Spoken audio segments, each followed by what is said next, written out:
สบายดีจ้าพี่น้องถักทายสบายดีวันพุธพี่น้องมื้อนี้ออกมาซีเขาคือเก่าคือเดิมแต่ตอนนี้ท่านระเบิดวงซีเนาะมาซองเบิ่งนะพระเจ้าถมดินที่พ่อใหญ่ทอนขายไปปีกายนี่พี่น้องวันนี้หน้าเฮาก็สิเหยาะเขาได้บัดนี้พระเจ้าเอาดินมาถมแล้วเฮาก็สิบ่ได้เฮ็ดนาใส่เป็นดินของคนอื่นแหละมองน้อยนึงดอกพี่น้องพ่อใหญ่ทอนเราแบ่งขายแต่ปีก่อนพุ่นแหละอันนี้เขาเจ้าละคูนไว้ทมไว้นะเป็นดินแคมทางแต่ว่าดินเฮาแม่นอยู่ทางหลังพี่ดอกเขาเจ้าซื้อต่อกันออกเขาอันต่อกันออกมาเดี๋ยวสิให้เบิ่งพ่อใหญ่ทอนขายไปตื่มเห็ดเฮือนปีกายนี่แหละพี่น้องเอ้ย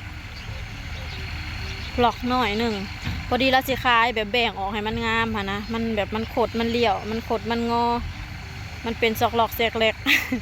เราก็เลยสิเราก็เลยแบ่งขายออกให้มัน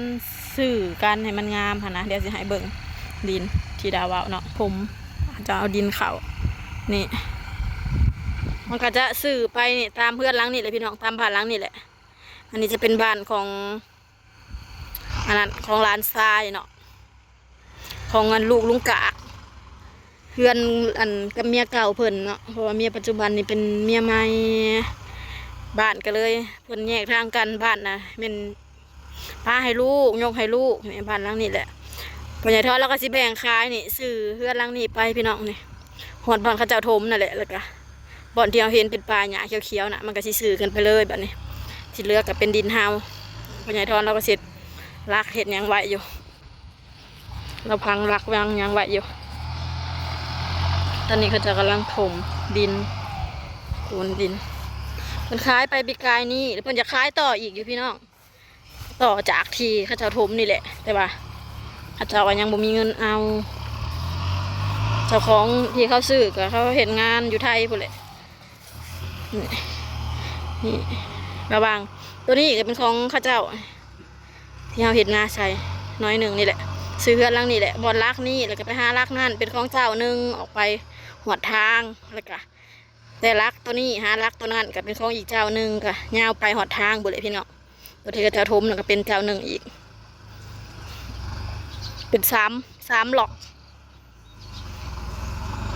แต่ตัวกลางนั่นพ่อใหญ่ทอนอยากขายค่ะนี่บอลลักนั่นมาหาลักนี่แหละน้อยหนึ่งพี่น้องพอได้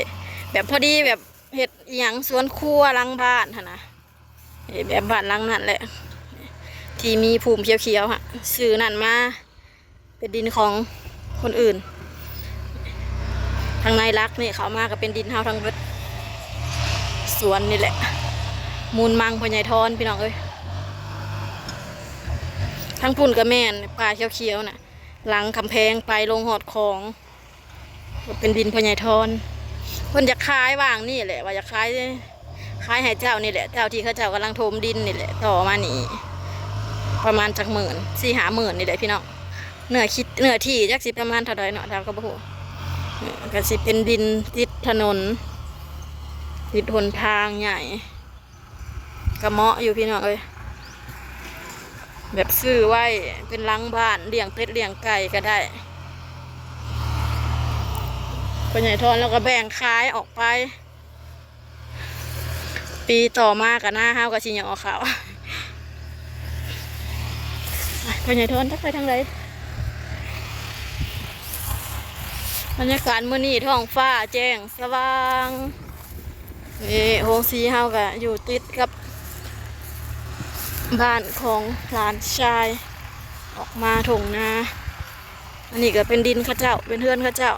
ทางพุ่นเป็นดินเฮาเฮือนในบางเฮือนในขาวเฮือนในร้อนเฮือนลุงร้อนลุงขาวลุงบางแล้วก็เฮือนลุงกาบก็เป็นมูลของพ่อใหญ่ทอนเบิดนั่นแหละพี่น้องเพิ่นหายลูกปลูกเฮือนปลูกซานระหว่างนี้นะเพิ่นขายให้ข้าเจ้านี่บ้านหลังนี้แล้วก็ดินนี้ที่อ้อมหัวไว้นอกนั้นก็เป็นดินห้าเบิดเดินนี้ลงไปหอดพุ่น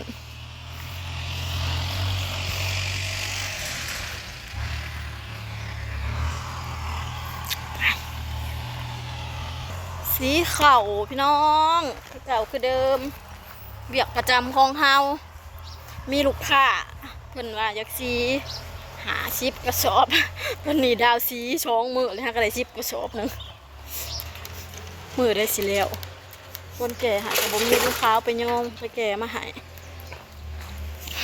วันนี้ก็สีฮอดบ่แล้วซ้ำไฟดับมื้อนี้มาสืบต่อ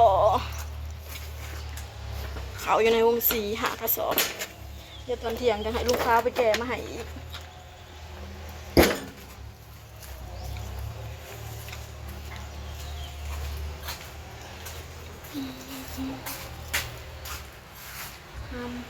เขาจะมาเอาเลยหายไว้บ้านนี่2กระสอบลูกค้าเอาไปแล้วสอบหนึ่งกับพอได้ขายพอได้กินพอได้ใส่พี่น้องเอ้ยเห็ดไปจ้าดีกว่าบ่มียังเห็ดเฮาบ่เห็ดเฮากับบ่มีกินบ่มีใส่เนาะเงินคือปัจจัยหลักใส่ทุกวันสู้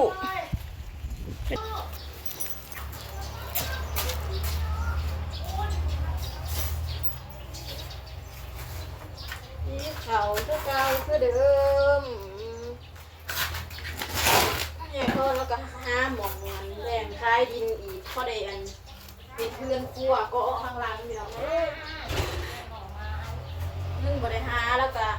คายมูลคายดินเงินบ่ได้หาบ่ได้ไปหาเงินทางไหนให้ทอดแล้วก็คายมูลมามรดกเราเห็นเพื่อนให้ลูกสาวหลาน